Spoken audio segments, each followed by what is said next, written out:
Semoga Allah sampaikan kita wa balikna Ramadan. Amin.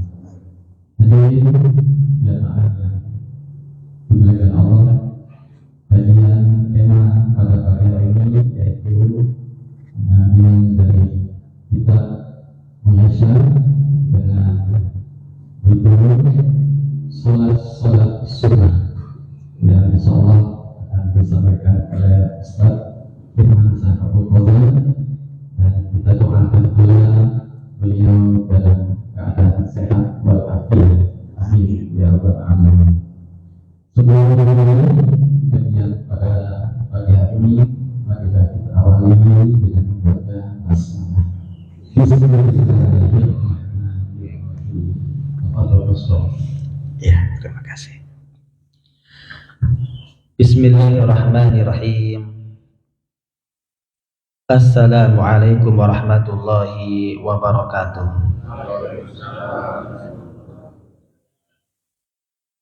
Innal hamdalillah nahmaduhu wa nasta'inuhu wa nastaghfiruh wa na'udzu billahi min shururi anfusina wa min sayyiati a'malina. Man yahdihillahu fala mudilla lahu wa may yudlil fala hadiya lahu. Asyhadu an la ilaha illallah wahdahu la syarika lahu wa asyhadu anna Muhammadan 'abduhu wa rasuluhu la nabiyya ba'dah. Allahumma shalli wa sallim wa barik alaihi wa ala alihi wa sahbihi ajma'in wa man tabi'ahum bi ihsanin ila yaumiddin, amma ba'd. Alhamdulillah, segala puja dan puji syukur kita panjatkan kehadirat Allah Subhanahu wa ta'ala yang telah memberikan karunia-Nya kepada kita dan juga yang telah memberikan kenikmatan-kenikmatan kepada kita semuanya. Dan alhamdulillah, kita bersyukur kepada Allah Subhanahu wa ta'ala yang telah mempertemukan kita kembali di majelis ini, di tempat yang mulia ini. Semoga majelis dan tempat ini senantiasa dirahmati dan juga diberkahi oleh Allah Subhanahu wa ta'ala. Kemudian sholawat dan salam semoga senantiasa tercurahkan selalu kepada junjungan Nabi besar kita, yaitu Nabi besar Muhammad sallallahu alaihi wasallam beserta para keluarganya, para sahabatnya, dan juga para pengikutnya hingga akhir zaman. Amin amin ya rabbal alamin. Kaum muslimin dan kaum muslimat, para jamaah yang semoga dirahmati oleh Allah Subhanahu wa ta'ala, alhamdulillah kita bisa melanjutkan kembali pembahasan kita, yaitu pembahasan tentang fikih yang kita ambil dari kitab Al-Fiqhul Muyassar fi Dhaw'il Kitab wa Sunnah yang ditulis oleh nukhbatun minal ulama, tim daripada para ulama. Dan alhamdulillah kita sudah sampai pembahasan tentang salat-salat sunnah. Tentang salat-salat apa?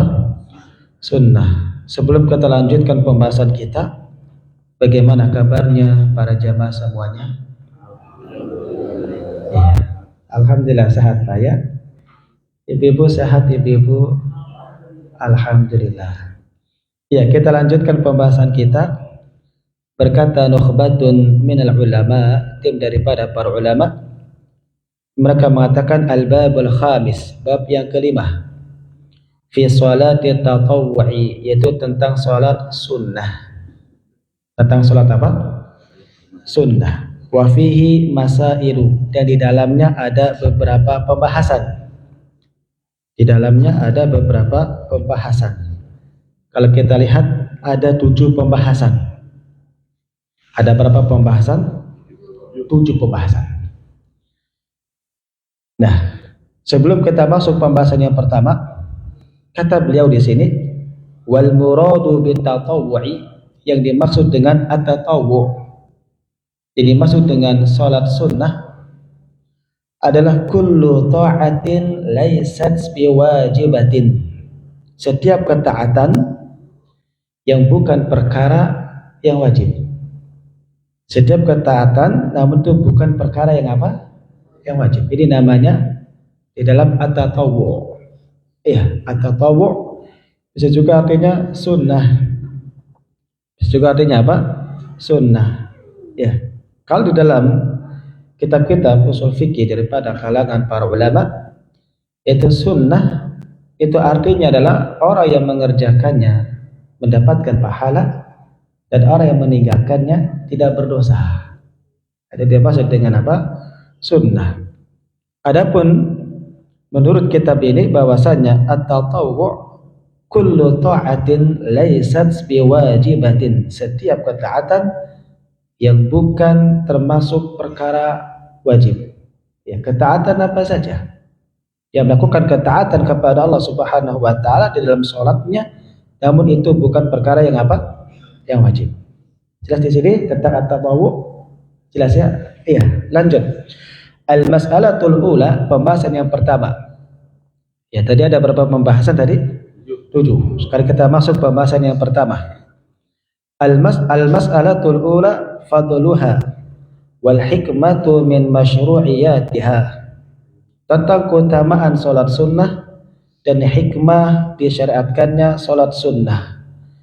Berarti pembahasan yang pertama ini ada 2 poin. Ada berapa poin?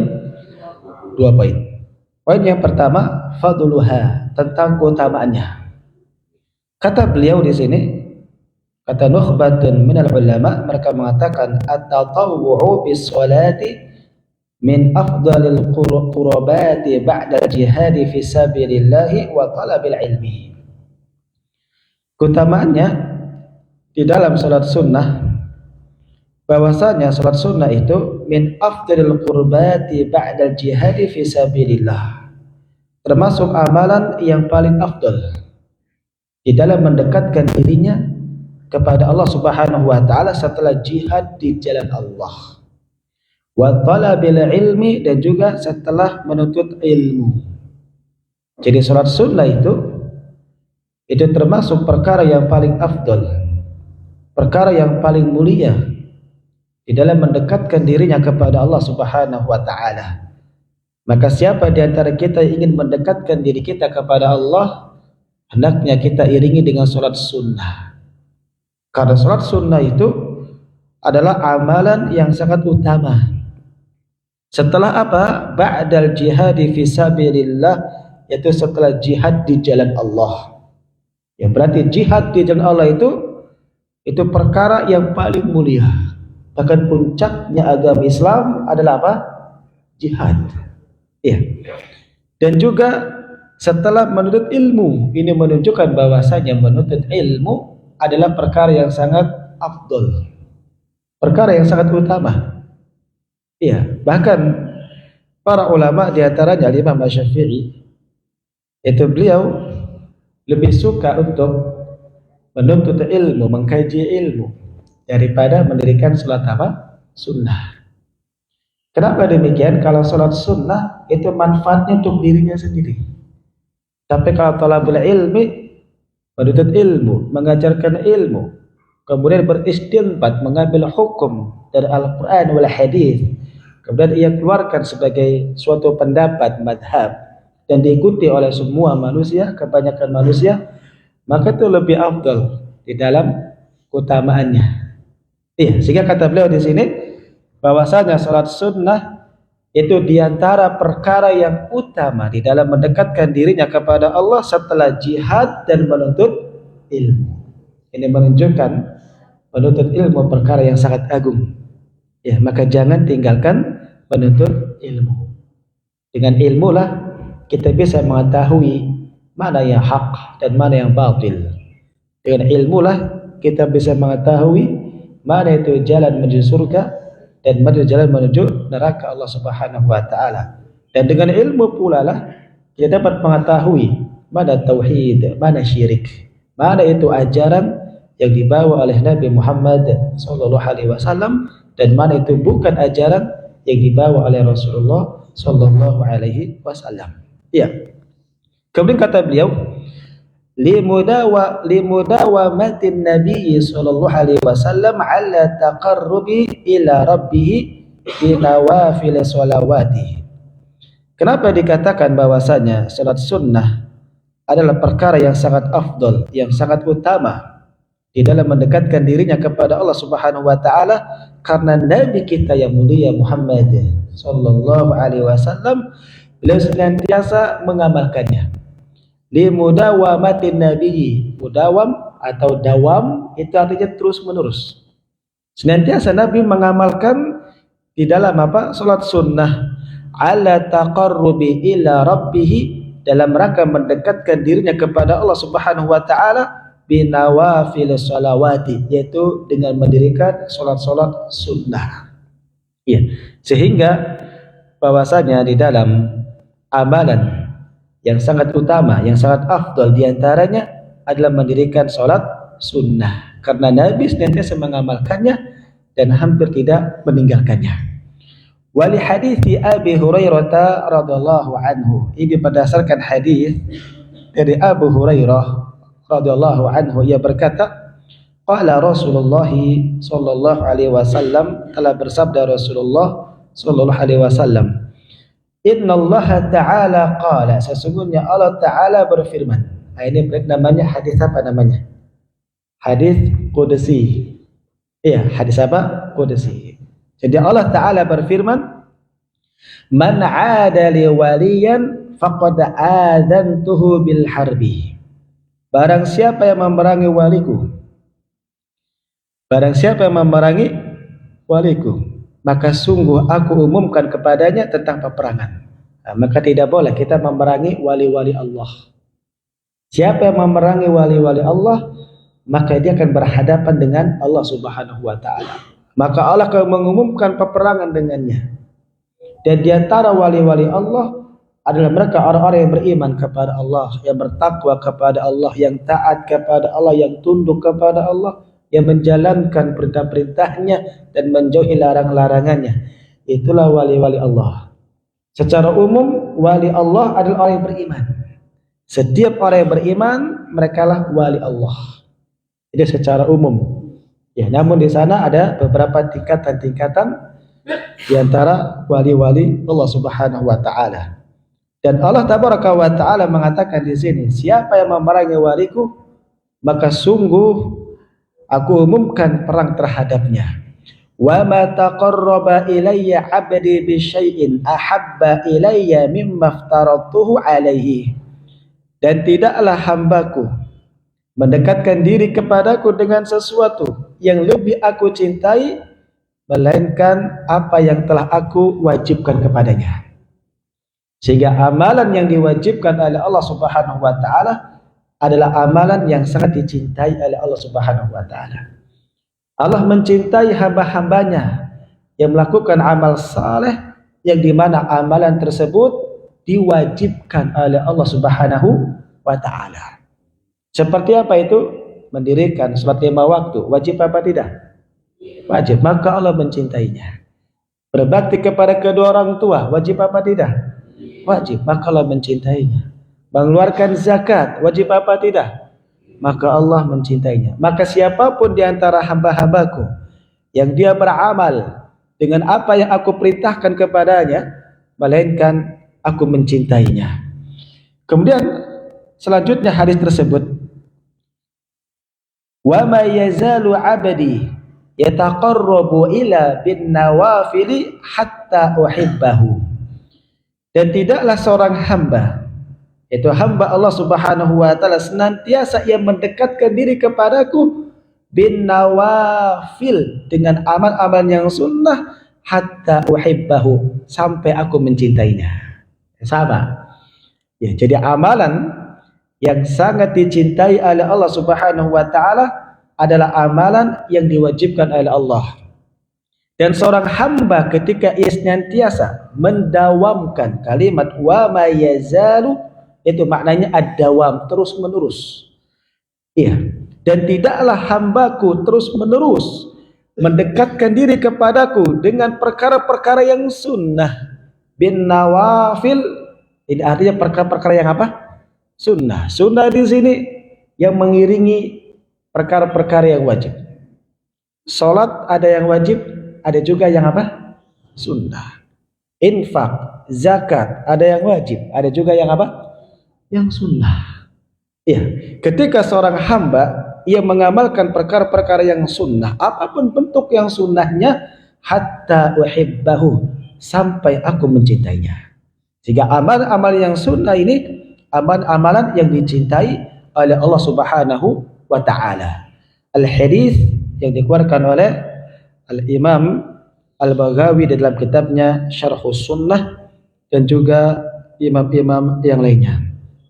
Ya, jelas yang pertama di sini. Ya, ini diantara keutamaan solat-solat sunnah. Ya, beliau tidak membawakan semuanya, ya, tidak membawakan semua keutamaan-keutamaannya, hanya sebagian saja. Bahwa saya diantara keutamaan solat sunnah, dia adalah amalan yang sangat utama, amalan yang sangat afdal di dalam mendekatkan dirinya kepada Allah Subhanahu wa taala. Dan solat sunnah itu adalah amalan yang mendatangkan cinta Allah Subhanahu wa taala. Ya, selanjutnya poin yang kedua, masih pembahasan yang pertama. Poin yang kedua, al-hikmatu min masyru'iyatiha. Hikmah disyariatkannya salat sunnah. Hikmah disyariatkannya apa? Salat sunnah. Ya, bahwasanya setiap amalan ada hikmahnya. Setiap amalan ada apanya? Hikmahnya. Baik itu amalan yang wajib maupun amalan yang sunnah. Hanya saja terkadang hikmah tersebut ada yang diketahui dan ada yang tidak diketahui. Apa itu hikmah di dalam disyariatkannya salat sunnah? Kata beliau di sini, wa qad syara'a Allahu subhanahu at-tatawwu'a rahmatan bi'ibadihi. Dan sungguh Allah Subhanahu wa taala mensyariatkan at-tatawwu'a, yaitu salat sunnah, rahmatan bi'ibadihi, sebagai rahmat bagi hamba-hambanya. Masya Allah, ya. Sebagai apa? Rahmat. Apa itu rahmat? Kasih sayang Allah Subhanahu wa taala. Allah mengasihi, Allah menyayangi hamba-hambanya. Maka dengan sebab itulah Allah Subhanahu wa taala mensunnahkan di antara amalan sunnah di dalam salatnya. Itu bentuk rahmat Allah Subhanahu wa taala, bentuk kasih sayang Allah Subhanahu wa taala. Faja'ala likulli fardin tatawwu'an min jinsihi. Dan Allah Subhanahu wa taala menjadikan setiap perkara yang wajib ada yang sunnah. Ya, min jinsihi, daripada jenisnya. Jadi Allah menjadikan setiap yang wajib itu ada yang apa? Sunnah. Salat 5 waktu ada yang wajib, berarti ada yang apa? Sunnah. Infak sedekah juga sama, ada yang wajib dan juga ada yang apa? Sunnah. Iya. Untuk apa itu? Liyazdadal mu'minu imanan wa rif'atan fid darajati bi fi'li hadza tatawwu'i. Agar seorang mukmin bertambah keimanannya dan juga agar seorang mukmin diangkat derajatnya di sisi Allah Subhanahu wa taala bi fi'li hadza tatawwu'i, dengan melakukan perkara-perkara yang sunnah tersebut. Iya, jadi di antara hikmah disyariatkannya salat sunnah itu yang pertama, agar dia seorang mukmin, orang yang beriman itu bertambah keimanannya.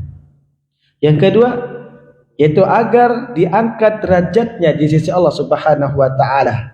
Dan yang ketiga, itu sebagai rahmat dari Allah Subhanahu wa taala kepada hamba-hambanya. Ya, selanjutnya, walitakmulal faraidu, dan juga dengan adanya salat sunnah itu dapat menyempurnakan salat yang wajib. Dapat menyempurnakan salat yang apa? Yang wajib. Ya, karena salat yang wajib itu amalannya berbeda-beda. Ada yang 27 derajat, ada yang 25 derajat, ada yang di bawah itu. Ya, sesuai dengan kesempurnaan salat wajib itu. Sesuai dengan apa? Kesempurnaan sholat wajib itu. Kalau dia sholat sendirian, cuma 1 derajat ya. Jauh banget ya. 1 derajat dibandingkan dengan apa? 27 derajat. Ya, maka ketika seseorang memiliki bolong-bolong tidak kesempurnaan di dalam sholat wajibnya, maka dengan sholat sunnah dapat ditambal. Dengan sholat sunnah dapat apa? Ditambal. Itu hikmahnya. Bahkan terkadang seseorang itu tidak mendirikan sholat. Terkadang seseorang itu tidak mendirikan apa? Sholat. Ketika seseorang tidak mendirikan sholat, ketika masa mudanya, ya, atau dia belum faham di dalam hukum-hukumnya, ya, maka dengan sholat sunnah itu dapat menambal dirinya. Sehingga hikmah di dalam disyariatkannya sholat sunnah itu dapat menyempurnakan perkara yang wajib. Wa tujbaru yaumal qiyamati bihadza tatawwu'i. Dan pada hari kiamat nanti bahwasanya sholat yang wajib, yang bolong-bolong itu dapat ditambal dengan sholat sunnah. Fa innal faraidha ya'tarihan naqsu, karena sesungguhnya sholat yang wajib itu terkadang ada perkara yang kurang. Terkadang ada perkara yang apa? Yang kurang. Ya. Maka dengannya lah akan ditambah apa? Ditambah, disempurnakan perkara-perkara yang wajib itu dengan sholat sunnah. Kama fi hadis Abi Hurairah radhiyallahu anhu. Ini berdasarkan hadis dari Abu Hurairah radhiyallahu anhu. Ainin Nabi sallallahu alaihi wasallam, dari Nabi sallallahu alaihi wasallam yang bersabda, "Inna awwala ma yuhasabu bihil 'abdul muslimu yaumal qiyamah as-shalah." Sesungguhnya yang pertama kali seorang hamba al-muslim, disebut muslim, berarti hamba yang apa? Muslim. Di luar daripada itu enggak termasuk. Iya, khusus hanya orang muslim. Sesungguhnya yang pertama kali seorang hamba yang muslim dihisab pada hari kiamat as-sholatu. Apanya? Sholatnya. Fa in atammaha, jika dia sempurna sholatnya, maka akan dihitung semua amal yang lainnya. Maksudnya sempurna di sini enggak bolong-bolong. Sholatnya apa? Tidak bolong-bolong. Wa illa, dan jika tidak sempurna sholatnya, ada bolong-bolong, mungkin di masa mudanya ya meninggalkan sholat, ya bahkan meninggalkan sholat bukan 1 waktu 2 waktu, bukan sehari 2 hari, bukan sebulan 2 bulan, bahkan tahunan. Benar gak? Maka orang yang waktu mudanya meninggalkan sholat selama bertahun-tahun, selagi ada kesempatan sekarang ini, memperbanyak sholat sunnah. Memperbanyak apa? Sholat sunnah, bukan mengqadha, bukan. Bukan apa? Mengqadha. Ustadz, berarti nggak ada qadha? Ya ada qadha itu. Qadha sholat itu bagi orang-orang yang meninggalkannya karena tidak sengaja. Baru mengqadha. Contoh, dia ketiduran. Tidur jam 10 pagi, bangun-bangun jam 8 malam. Itu baru mengqadha namanya. Mati ya. Emang mati ya. Orang tidur itu mati sebenarnya. Ya, ruhnya dicabut oleh Allah Subhanahu wa taala. Orang meninggal, orang tidur itu mati sebenarnya hakikatnya, tapi mati sementara. Iya. Nah, maka baru orang seperti ini kewajibannya mengqadha karena dia meninggalkannya tidak sengaja. Begitu juga seseorang sudah pikun, sudah lupa. Ketika dia ingat, maka kewajibannya mengqadha. Jangankan orang tua, yang masih muda juga kadang pikun. Biasanya orang yang senantiasa menjaga sholat 5 waktu di masjid biasanya. Suatu saat dia tidak berjamaah, entah dia ada kesibukan yang lain, dia lupa kalau dia belum sholat. Benar gak? Oh benar ya. Ya, karena saya juga pernah ngalamin. Karena biasanya sholat di mana? Di masjid. Suatu saat nggak ke masjid karena ada kesibukan yang lain. Ingat-ingat setelah selesai sholat yang berikutnya. Oh iya, perasaan Isya belum sholat. Perasaan Isya belum apa? Belum sholat. Iya. Nah, maka ketika waktu itulah boleh dia mengqadha. Boleh dia apa? Mengqadha. Iya, jadi mengqadha itu ada qadha salat itu. Bagi siapa? Bagi orang-orang yang ada uzur di dalam meninggalkan salat dan dia tidak sengaja meninggalkan salatnya. Adapun yang sengaja tidak ada qadha bagi dirinya. Iya. Sengaja dia meninggalkan salat, maka tidak ada qadha bagi dirinya. Kewajiban dia memperbanyak salat apa? Sunnah. Karena salat sunnah dapat menambal salat yang wajib. Iya. Sebagaimana Nabi kita bersabda, qila, maka dikatakan kepadanya, unzuru hallahu min tatawwu'in, lihatlah, perhatikanlah apakah ia memiliki salat sunnah tuh. Jadi ketika pada hari kiamat itu seorang hamba dihisab oleh Allah Subhanahu wa taala, yang pertama kali dihisab apanya? Salatnya. Jika sempurna, aman dia, dihitung aman yang lainnya. Jika tidak sempurna, maka dikatakan kepadanya, unzuru, lihatlah, perhatikanlah apakah dia memiliki salat sunnah. Fa in kana lahu tatawwu'un ukmilat al-fariidatu min tatawwu'ihi. Maka jika ia memiliki salat sunnah, maka salat yang wajib disempurnakan dengan salat yang sunnah tersebut. Masya Allah ya, ini hikmah yang sangat agung sekali, hikmah yang sangat besar. Disyariatkannya salat sunnah dapat menambal salat yang wajib. Tsumma yuf'alu bisail a'mali al-mafrudati mithla dzalik. Kemudian akan dihitung berjalan amalan-amalan yang wajib-wajib lainnya seperti itu. Iya, ini diantara hikmah disyariatkannya salat sunnah. Ya, kalau kita urut di sini kan nggak ada 1, 2, 3, 4 ya. Kita urut. Hikmahnya yang pertama itu rahmat bagi hamba-hambanya. Ya, bahwasanya salat sunnah itu mengandung rahmat, kasih sayang Allah. Allah menyayangi kita, Allah merahmati kita. Ya, yang kedua dapat menambah keimanan seorang mukmin. Bahwasanya keimanan seorang mukmin akan bertambah ketika dia senantiasa melakukan salat sunnah. Ya, karena iman itu dapat bertambah dengan amal saleh. Dan juga dapat berkurang dengan sebab melakukan kemaksiatan. Sebagaimana kata para ulama, al-imanu yazidu wa yanqus. Iman itu dapat bertambah dan dapat apa? Berkurang. Yazidu bi ta'atillah wa yanqusu bi ma'siyatillah. Iman itu dapat bertambah dengan sebab melakukan ketaatan kepada Allah Subhanahu wa taala, dan iman bisa dapat berkurang dengan sebab melakukan apa? Kemaksiatan kepada Allah Subhanahu wa taala. Makanya orang yang bermaksiat itu imannya sedang turun. Imannya sedang apa? Turun. Bahkan iman bisa hilang dari dada-dada kaum muslimin. Manakala apa? Manakala ia tidak mau melakukan ketaatan kepada Allah. Setiap yang melakukan dosa dan maksiat akan mengurangi keimanannya. Dia tidak mau bangkit melakukan ketaatan kepada Allah, akan mengurangi keimanannya. Terdapat titik noda hitam dalam hatinya. Kemaksiatan lagi terus, titik noda hitam, titik noda hitam, titik noda hitam, sampai-sampai mata hatinya, al-qalbunya penuh dengan titik noda hitam. Ketika itulah dia tidak lagi bisa membedakan mana yang hak dan mana yang batil.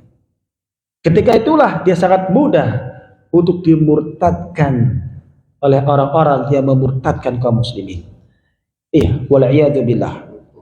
Dan diantara dosa dan maksiat itu bukan hanya menjalankan apa yang Allah haramkan saja, bukan.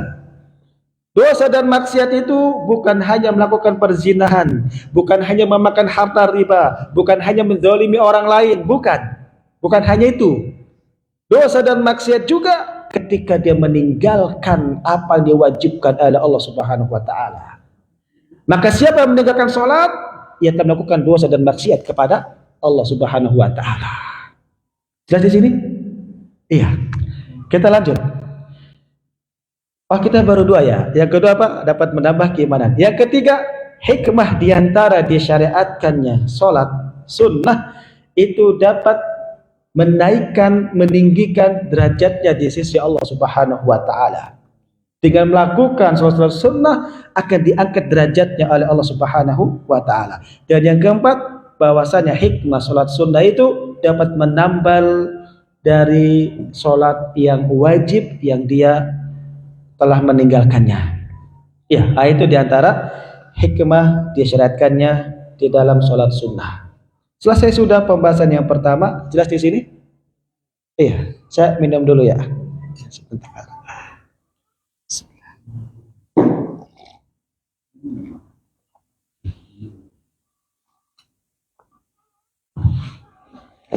Pembahasan yang kedua. Tadi ada berapa pembahasan? Berarti tidak selesai. Sahabat, namanya kajian kitab begitu, diurut. Iya. Kita bukan kajian gak ada panduannya ya, kita kajian kitab. Saya bacakan kitabnya. Al-mas'alatu tsaniyah, pembahasan yang kedua, fi aqsamiha, tentang macam-macamnya. Maksudnya macam-macam sholat sudah. Bahwasannya sholat sunnah itu ada beberapa macam, terbagi-bagi. Dan beliau mengatakan di sini sholatul tatawwu'i ala naw'aini. Sholat sunnah itu terbagi menjadi dua macam. Berapa macam? Dua macam. Bukan nomor dua ya, nomor satu. Oh, udah lewat ya. Sudah lewat. Ada dua macam. Sholatul tatawwu'i ala naw'ani. Salat sunnah ada dua macam. An-naw'ul awal, macam yang pertama. Shalawatun muaqqatatun bi awqatin muayyinatin. Macam yang pertama adalah salat muaqqatah bi awqatin muayyinatin, yaitu dengan waktu-waktu yang telah ditetapkan. Salat sunnah yang waktunya sudah ditetapkan. Wa tusamma bin nawafilil muqayyadah, dan dinamakan salat sunnah muqayyadah. Ya. Jadi jenis yang pertama itu namanya salat sunnah muqayyad. Salat sunnah apa? Muqayyad. Apa itu salat sunnah muqayyad? Salat sunnah yang telah ditetapkan waktunya. Yang telah ditetapkan apanya? Waktunya. Terikat dengan waktu dia. Terikat dengan apa? Waktu. Kita lihat contoh di sini. Wa hadhihi minha ma huwa tabi'un lil fara'idhi. Dan diantaranya adalah yang mengikuti sholat wajib. Yang mengikuti sholat apa? Wajib. Berarti zuhur. Sebelum zuhur ada nggak? Ada sholat sunnah. Setelah zuhur ada nggak? Ada. Itu namanya sholat sunnah muqayyad. Sholat sunnah yang terikat dengan waktu. Lihat di sini? Iya. Kata beliau, kasunanir rawatibi, seperti sunnah rawatib. Sunnah apa? Rawatib. Wa minha, dan juga diantara ma laisa bitabi'in ka sholatil witri. Dan diantaranya itu apa yang tidak mengikuti sholat rawatib, tapi terikat dengan waktu. Terikat dengan apa? Waktu. Apa itu? Ka sholatil witri, seperti sholat witir. Ada waktunya nggak sholat witir itu? Ada waktunya nggak? Ada. Saya ingin tanya, sholat witir siang boleh nggak? Karena sholat witir waktunya kapan? Malam. Setelah sholat isya sampai sebelum terbit fajar shadiq, subuh maksudnya. Maka boleh melakukan sholat witir sepanjang itu. Berarti terikat dengan waktu apa tidak? Terikat dengan waktu. Lanjut. Kemudian wadduha, dan juga seperti sholat duha. Terikat dengan waktu enggak? Terikat dengan waktu. Kapan itu? Kapan? Sholat duha kapan? Setelah syuruk. Setelah apa? Syuruk. Nanti akan dibahas sholat syuruk ya. Sholat syuruk itu khilaf di antara para ulama penamaannya. Sebagian mengatakan sholat syuruk itu adalah sholat awal duha. Awal apa? Duha. Dan tidak ada sholat syuruk ketika matahari terbit, nggak ada. Nggak boleh, justru malah dilarang.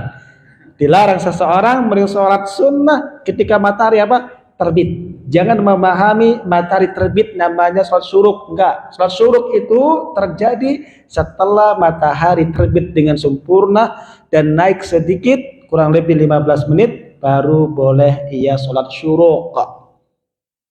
Dan para ulama mengatakan itu nama sholat awal duha. Jelas di sini? Ya, jadi kalau lagi syuruk, lagi terbit, jangan sholat sebenarnya. Tapi kebanyakan di masjid enggak, baru syuruk langsung sholat. Ini salah. Kalau mau yang jam-jam bunyi syuruk itu dipundurin aja dah. Kan orang lihatnya patokan itu ya. Ketika syuruk kan bunyi itu proses syuruk, tidak boleh sholat. Ada larangannya. Iya, yang dilarang mendirikan sholat ketika matahari terbit, ketika matahari terbenam, itu dilarang sholat. Ketika matahari tepat di atas kita, itu dilarang sholat. Iya, namun ada pengecualian. Kecuali kalau ada sholat yang sebab. Yang dilarang itu kalau sholat mutlak. Akan datang nanti sholat mutlak. Iya, lanjut berikutnya. Wal kusufi, dan juga seperti sholat kusuf. Apa sholat kusuf itu? Sholat gerhana. Sholat gerhana itu masuk kepada sholat sunnah muqayyad. Sholat sunnah apa? Muqayyad. Karena terikat dengan waktu, dengan peristiwa. Kapan itu waktunya? Ketika matahari gerhana atau bulan gerhana, maka baru sholat kusuf. Sudah di sini? Iya, ini macam yang pertama, sholat sunnah muqayyadah. Anak utsani, macam yang kedua, sholawatu ghairu muaqqatatin bi awqatin muayyinatin, yaitu salat yang tidak terikat dengan waktu tertentu. Wa tusamma bin nawafilil mutlaqah, dan dinamakan salat sunnah mutlaqah. Jadi salat sunnah ada dua, yang pertama muqayyadah, yang kedua mutlaqah.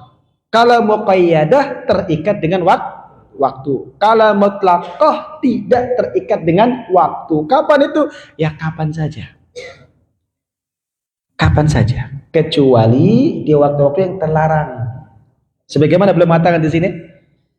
Wa naul awwalu. Adapun macam yang pertama. Macam pertama tadi sholat sunnah apa? Belum Pak. Muqayyad. Yang telah ditetapkan apanya? Waktunya. Adapun macam yang pertama, anwa'un muta'addidatun, adalah macam-macam yang sangat banyak sekali. Banyak enggak?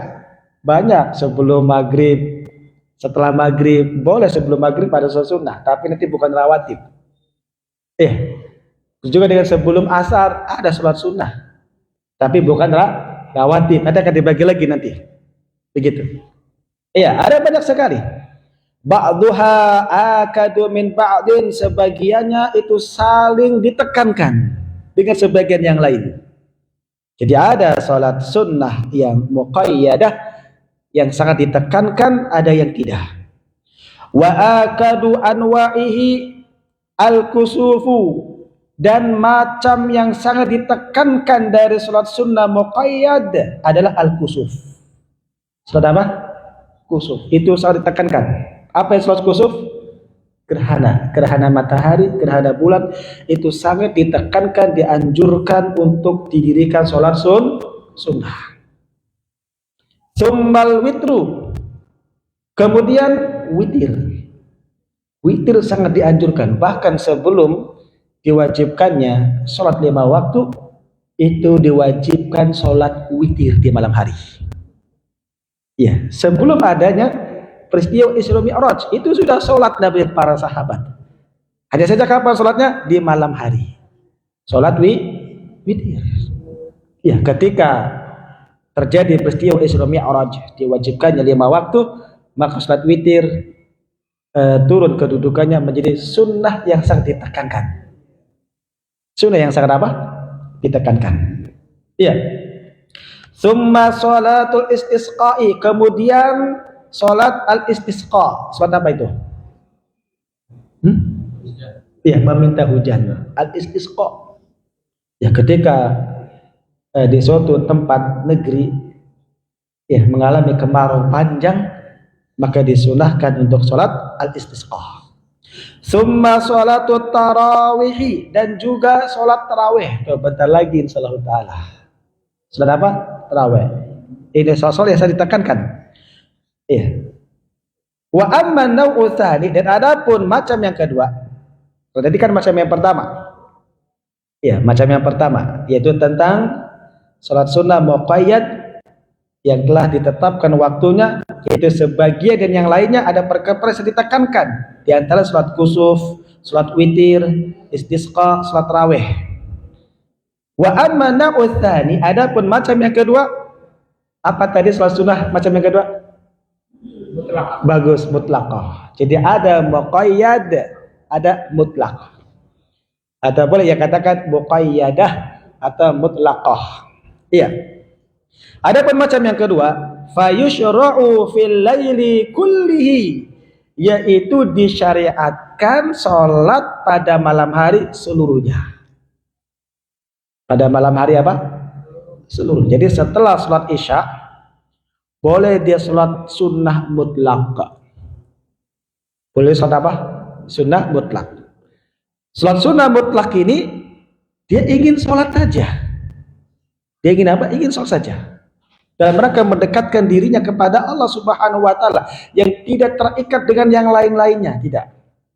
Ya sudah, dia sholat niat sholat mutlak, Allahu Akbar, 2 rakaat, salam, sholat lagi, dan tidak terbatas hitungannya. Tidak apa? Tidak terbatas. Sebagaimana para ulama zaman dahulu itu menghidupkan malam-malam diiringi dengan sholat sunnah mutlak, 2 rakaat, salam, 2 salam, begitu. Ya, selanjutnya. Fayushra'u fil laili kullihi, disyariatkan semua malam. Jadi semua malam disyariatkan kapanpun, tidak ada waktu terlarang di malam hari. Ya. Wa fin nahari, dan juga pada siang hari. Di siang hari boleh seseorang mendirikan sholat mutlak ma'ada awqatin nahyi, selama tidak ada larangan pada waktu-waktu tertentu. Di siang hari seseorang boleh sholat sunnah mutlak, supaya dia habis sholat duha, dia pengen sholat lagi, nggak ada masalah, sholat mutlak terus, 2 rakaat salam terus. Iya. Namun di sana ada waktu-waktu terlarang di siang hari itu. Kapan itu? Di siang hari terlarang itu diantaranya ketika matahari tepat di atas kita, namanya ketika sebelum zawal di atas kita. Ini nggak boleh, sholat mutlak tidak boleh. Iya. Kapan lagi itu? Yaitu ketika matahari terbenam. Iya, mau maghrib, itu tidak boleh sholat mutlak. Ustadz, kalau sholat muqayyad gimana? Ini khilaf di antara para ulama sebagai membolehkannya. Sholat sunnah muqayyad, apa diantaranya? Sholat sunnah tahiyatul masjid, itu kan muqayyad tuh. Kapan dia melakukan sholat sunnah tahiyatul masjid? Ketika dia masuk masjid. Kebetulan ketika masuk di waktu terlarang. Di waktu apa? Terlarang. Kata para ulama kebanyakan diperbolehkan. Kenapa? Ada sebab. Yang dilarang itu ketika sholat sunnah mutlak. Sholat sunnah apa? Mutlak. Yang nggak ada sebab. Sholat sunnah mutlak itu tidak ada sebab, dia pengen sholat aja. Betapa rajinnya dia, giatnya dia ingin beribadah kepada Allah, bertakarub kepada Allah. Kayaknya jarang deh di negeri kita begitu. Di negeri kita jarang mendirikan sholat sunnah mutlak, jarang kayaknya. Sholat sunnah mutlak itu diamalkan oleh para ulama zaman dahulu. Dia betapa cintanya kepada Allah, ya dia ingin beribadah kepada Allah. Nanti sama puasa juga, ada puasa mutlak nanti. Puasa yang tidak terikat dengan waktu, bukan puasa Senin Kamis, bukan puasa Yaumul Bid, bukan. Dia pengen puasa saja, ingin mendekat diri kepada Allah, ingin ibadah, maka diperbolehkan puasa mutlak seperti itu. Lagi-lagi khilaf lagi, bagaimana kalau dengan waktu terlarang? Nah, sebagian nggak boleh. Kapan itu? Hari Jumat.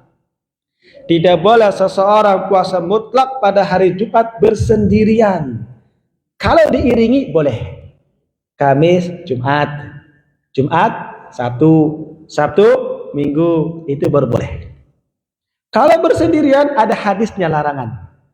Nah, itu yang dimaksud larangan hadis tersebut adalah sholat sunnah mutlak. Adapun sholat sunnah puasa, sholat puasa apa? Mutlak. Adapun puasa muqayyad boleh, walaupun bersendirian pada hari itu. Contoh, Pak Ustadz saya mau mengqadha sholat lagi puasa. Ustadz saya mau mengqadha puasa Ramadan kemarin, Mas punya hutang.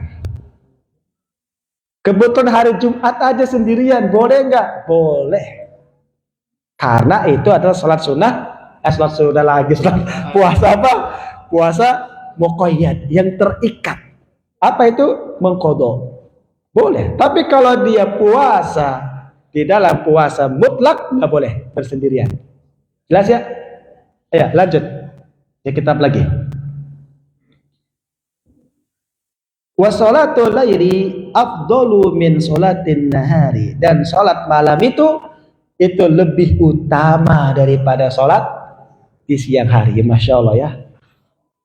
Apa alasannya? Kenapa sholat malam lebih utama daripada sholat siang? Ada yang tahu? Apa alasannya? Hah?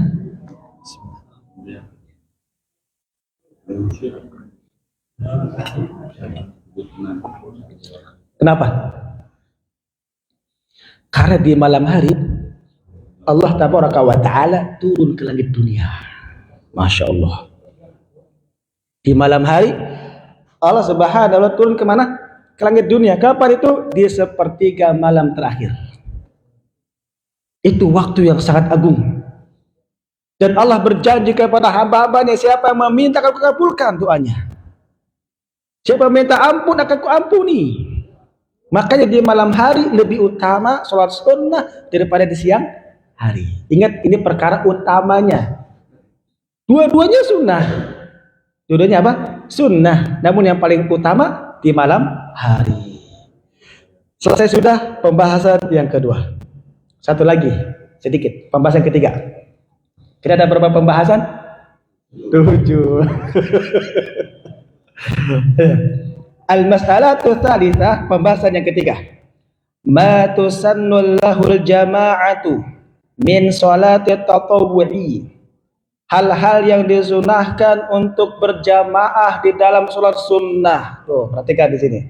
Berarti sholat sunnah ada yang didirikan berjamaah, ada yang didirikan individu masing-masing. Tidak boleh sholat sunnah dicampur aduk. Yang mestinya individu jadikan jamaah, yang mestinya jamaah jadikan individu. Jangan campur aduk. Lihat di sini apa saja itu sholat sunnah yang dianjurkan untuk berjamaah. Kata beliau di sini, tusannu sholatul jamaati, disunahkan sholat berjamaah. Maksudnya sholat sunnah. Yang pertama litarawihi, sholat tarawih.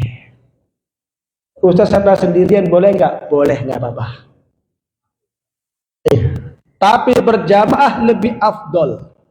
Artinya sholat berjamaah di dalam sholat tarawih disunnahkan. Dan itu diamalkan oleh Nabi kita yang mulia Muhammad Sallallahu Alaihi Wasallam dan juga oleh para sahabat dan juga generasi setelahnya, tabi'in, tabi'ut tabi'in. Selanjutnya wal istisqa'u, dan juga salat al istisqa. Apa itu? Salat meminta hujan, disunahkan untuk berjamaah. Wal kusufi, dan juga salat apa? Kusuf, baik itu gerhana matahari maupun gerhana bulan, disunahkan untuk berjamaah, bahkan ditegakkan di dalam khutbah. Untuk apa? Khutbah. Kalau sholat gerhana itu tata cara dan sholat khutbah. Adapun yang lainnya, sholat duha, sholat tahajud, sholat witir, itu tidak berjamaah. Kenapa? Nabi kita tidak mengamalkan sholat duha berjamaah. Karena sholat duha itu individu masing-masing. Seandainya ada seseorang yang melakukannya, Ustaz saya pengen berjamaah di dalam sholat sunnah duha, satu, datangkan dalil. Tegakkan dalil Al-Quran wa sunnah dan juga ijma para ulama. Apakah para ulama adalah ijma? Apakah ada pendapat pendahulu dari para ulama Ahlus Sunnah wal Jamaah? Kalau tidak ada, maka dia telah melakukan perkara yang baru, ajaran yang baru yang diadakannya. Karena Islam memiliki syariat. Siapa yang mensyariatkannya? Allah dan Rasulnya. Allah yang mensyariatkannya melalui Rasulnya. Adapun kita kewajibannya apa? Taslim, tunduk, mengikuti syariat tersebut, bukan membuat syariat. Jelas di sini? Iya. Maka siapa yang mendirikan salat duha berjamaah, berarti dia telah melakukan perbuatan pensyariatan, telah mensyariati. Jelas di sini? Maka tidak boleh. Sudah ada aturan mainnya. Salat sunnah ada yang berjamaah, ada yang tidak. Terkecuali salat tahajud. Di sini kan nggak dijelasin.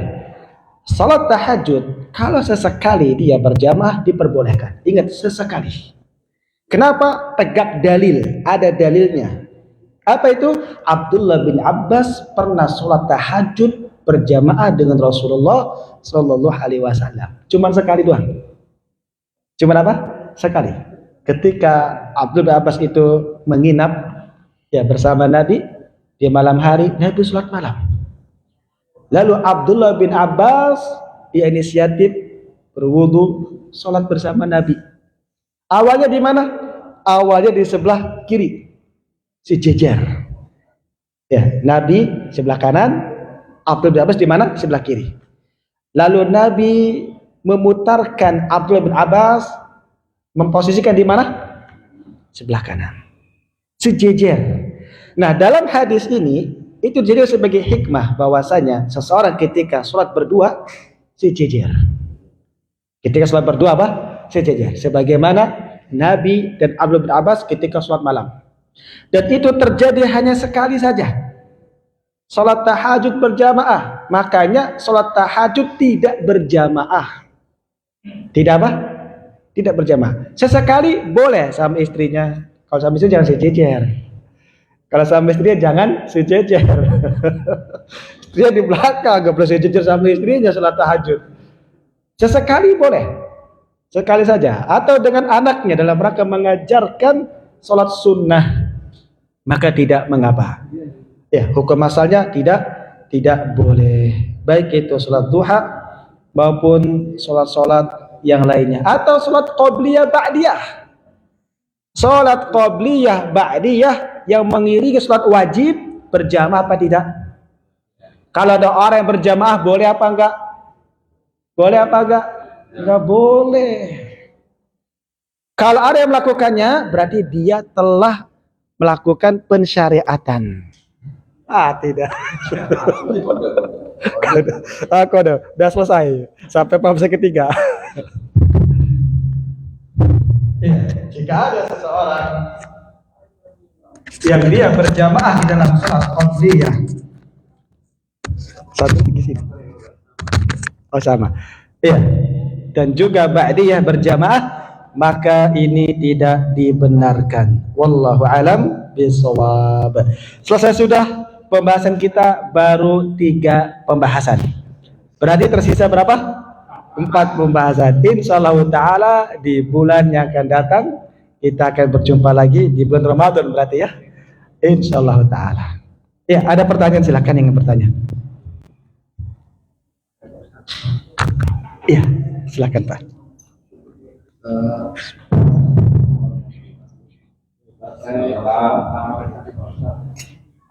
Iya, waalaikumsalam. Assalamualaikum warahmatullahi wabarakatuh. Waalaikumsalam. Iya. Sholat tarawih berjamaah itu kan biasa juga ditutup dengan sholat witir. Betul.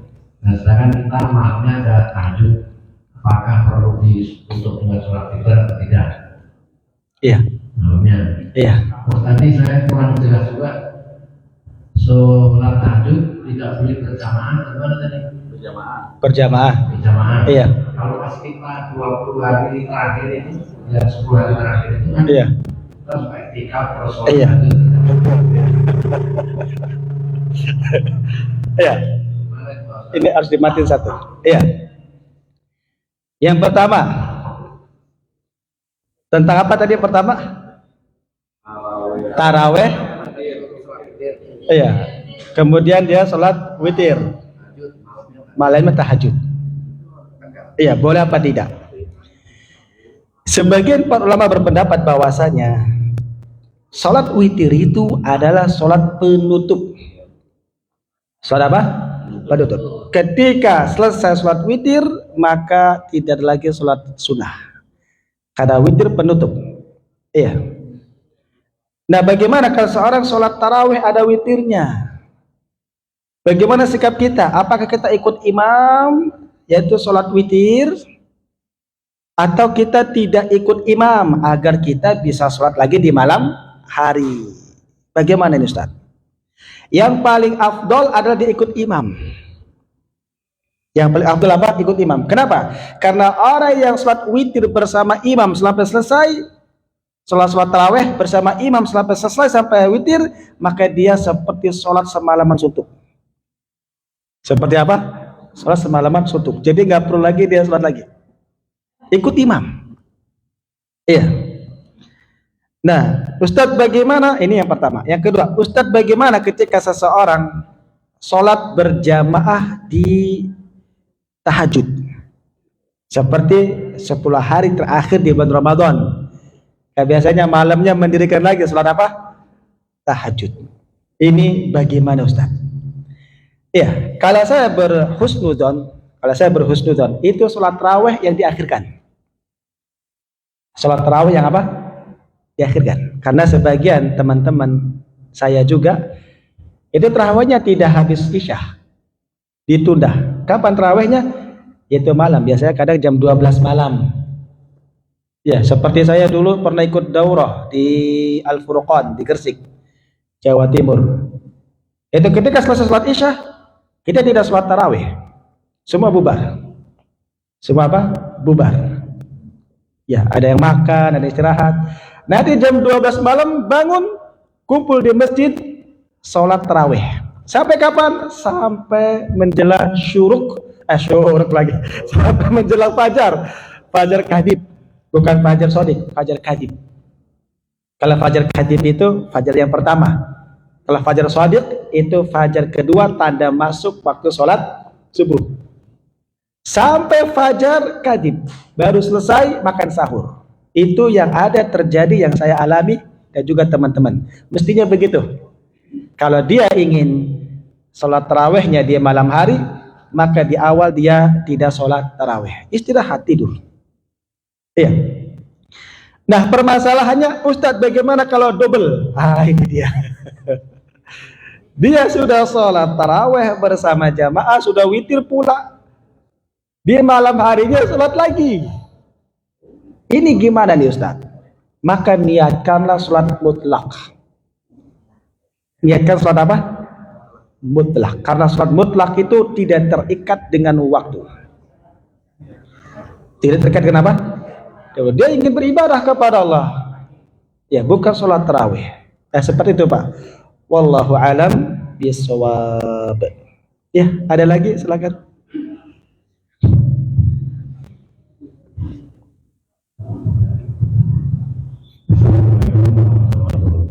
Waalaikumsalam warahmatullahi wabarakatuh. Ya, ingin bertanya terkait dengan sholat sunnah mutlak. Maka yang lebih utama antara sholat sunnah mutlak dengan membaca Al-Quran. Atau bagaimana? Iya, kalau misalkan orang yang puasa itu ada istilah dari Allah bahwa nah itu kan sholat sunnah itu bahwa gitu. Iya. Iya, Masya Allah. Iya, Ustadz, bagaimana mana yang lebih afdal, sholat sunnah atau membaca Al-Quran? Sholat sunnah atau apa? Sholat sunnah mutlak ya? Oh ya, bukan muqayyad bukannya. Atau bukan sholat sunnah yang lainnya? Iya, sholat sunnah mutlak dengan membaca Al-Quran. Wallahu a'lam bishawab, bahwasanya membaca Al-Quran itu banyak keutamaannya. Banyak apa? Keutamaannya. Maka lebih afdal sholat, lebih afdal membaca Al-Quran. Karena Al-Quran setiap seorang yang membaca satu huruf akan mendapatkan apa? 10 ganjaran. Iya, kalau 3 huruf 30 ganjaran, apalagi satu ayat, satu halaman, satu juz. Ya, maka lebih afdal membaca Al-Quran. Dan lebih afdal lagi ia mentadaburinya. Mentadaburi daripada maknanya, kandungannya, maksud dan tujuan ayat tersebut, itu lebih utama lagi. Iya, wallahu alam bishawab. Ada lagi? Tadi yang kedua, tentang pintu ya. Ya Ustaz, orang yang berpuasa akan dimasukkan oleh Allah Subhanahu wa Ta'ala kepada babur rayyan, pintu ar-rayyan. Bagaimana dengan orang yang puasa? Dengan orang yang sholat? Ada babus sholah. Dijelaskan oleh para ulama bahwasanya pintu ada 8 berdasarkan hadis yang dikumpulkan oleh para ulama. Ada 8. Saya lupa 8 itu apa saja. Di antaranya ada babur rayyan, ada babus sholah, ada babus zakat, ada babu thalabul ilmi. Nah, itu ada bab taat. Iya, nanti kalau Ustadz ini enggak ada, masuk kepada bab ketaatan. Begitu. Jadi dalam surga itu ada 8 pintu. Dan seseorang akan masuk ke dalam pintu tersebut sesuai dengan amal solehnya. Kalau dia rajin di dalam berpuasa akan masuk kepada babur rayyan. Ada juga babur sedekah, ada. Saya pernah membahas tentang pintu-pintu surga itu. Tapi saya lupa urutannya dan apa sajanya. Yang jelas ada 8 pintu apa? Pintu surga. Jadi bukan hanya babur rayyan saja. Ya, cuma karena kita ma'rufnya sering dengarnya babur rayyan kan begitu ya. Jadi kita nggak tahu kalau di sana ada babur sholah. Ada hadisnya. Saya pernah membacakan.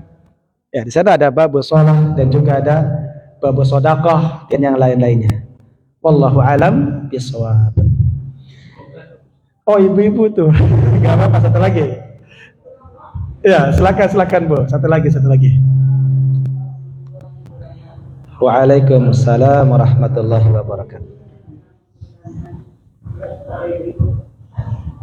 Mengingat banyaknya salat sunnah yang dikerjakan untuk mendekatkan diri kepada Allah.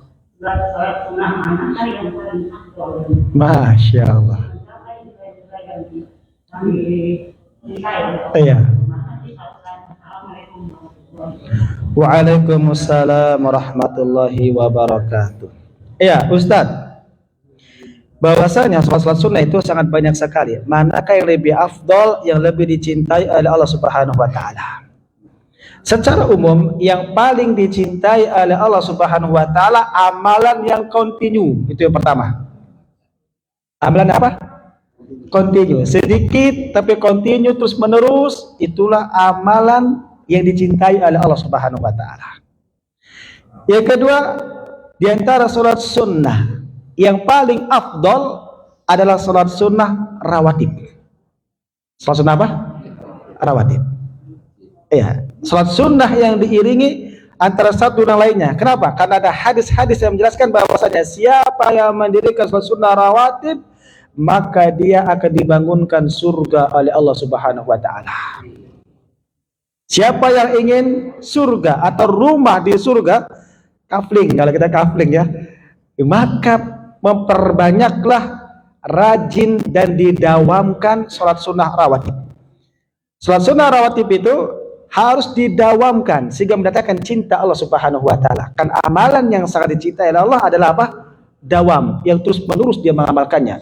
Dan rawatib terus menerus. Berbeda dengan taraweh. Taraweh berapa tahun sekali? Setahun sekali. Tapi namun tetap tarawih ada keutamaannya tersendiri. Yang lain juga ada keutamaannya tersendiri. Tapi kalau ditanya mana yang lebih afdal, sebaiknya amalkan sholat sunnah rawatib. Akan datang nanti berapa jumlahnya sholat sunnah rawatib, apakah 10 atau 12 akan datang insyaallah ta'ala. Itu pada pembahasan yang keempat. Nah, besok yang akan datang nanti. Kita buat 3 pembahasan ya. Ya, nanti pembahasan yang keempat masuk kepada sholat sunnah rawatib insyaallah ta'ala. Masuk ke Ramadan ya. Insyaallah ta'ala. Ya, cukup sampai di sini. Ya, inilah yang bisa saya bahas. Kurang lebihnya saya minta maaf Jika ada yang salah kekurangan di dalam menyampaikannya, sedikit yang kita bahas semoga bermanfaat dan semoga menjadikan amal soleh kita yang dapat memberatkan timbangan kita pada hari kiamat nanti.